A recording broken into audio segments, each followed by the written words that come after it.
Problem 638.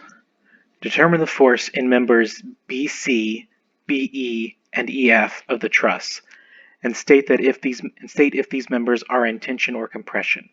Set P1 equal to 6 kilonewtons, P2 equal to 9 kilonewtons, and P3 equal to 12 kilonewtons. I am going to start off by assuming that the authors meant to say member CF instead of BE because there is no member BE. I am going to solve this problem as if we were trying to find CF. So once again, we are asked to solve or to find for the tension in 3 members that we could cut with a single stroke. So it is likely that we should do that. Now once again, we still have these 3 tensions plus reactions, and neither of these sections are free of reactions. So we need to solve for the reaction forces. So first, let's solve for the section of the truss as a whole. In the x direction, there is the x component of the reaction at A and P3. Or to put it into a formula, RAX plus P3, which is 12 kilonewtons, equals 0. In the y direction, there's the y component of the reaction at A, there is the reaction at D, and there is P1 and P2 as load forces. P1 is 6 kilonewtons, P2 is 9 kilonewtons. That gives us an equation of RAY plus RD minus 6 and 9, or minus 15 kilonewtons, equals 0. For moment, I'm going to select point A because that will eliminate both AX and AY from my equation. That gives me,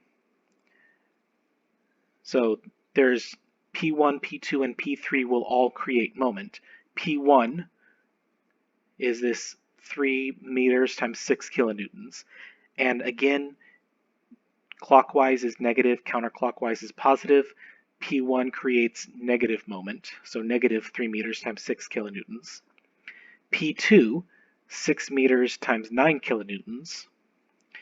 P3, while technically is more than 3 meters away, I can project it along its line of action to say that it is a point 3 meters above A. So 3 meters times 12 kilonewtons.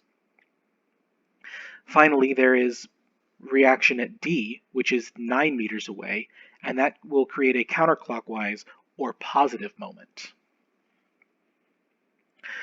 Solving for these, I can use some of moments about A first to solve for RD, plug these numbers in, and we get that reaction at D is 12 kilonewtons. I can then plug that into this formula to say that the reaction at the y component of the reaction at A is 12 minus 15 is 3 kilonewtons. And then this formula gives the reaction A in the x direction of negative 12 kilonewtons. Next, with the separation among these 3 middle members, we can use either section to continue. I am going to select this section right here, the right section, C, D, E, because there are fewer forces overall on it. There is only 1 load force as opposed to 2, and only 1 reaction force as opposed to 2. This will not actually change the answer, it just makes the math a bit simpler. So on this section right here, in the x direction, we have these 3. So BC and EF are purely in the x direction, so negative BC, negative EF.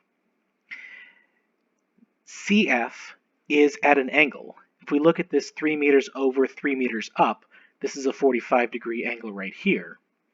So the x component uses cosine of 45 degrees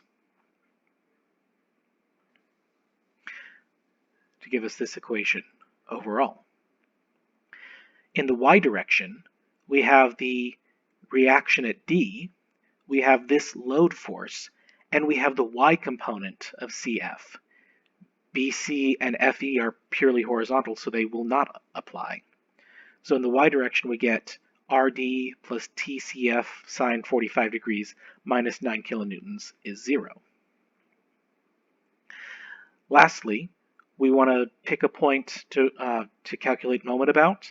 I am going to pick C because there are these, well, 3 forces, 2 of which are unknowns. And so that leaves the reaction at D and the tension in EF that will create moments. 3 meters times RD plus 3 moments times TEF is equal to 0. Since RD was found earlier, we can find TEF with this formula. We can say that TEF is negative 12 kilonewtons. We can use the sum of forces in the Y equation. Given that we know RD is 12 kilonewtons, we can solve for TCF is negative 4.24 kilonewtons. And once we have EF and CF, we can use this formula to solve for TBC at 12 kilonewtons. That should be 12 kilonewtons.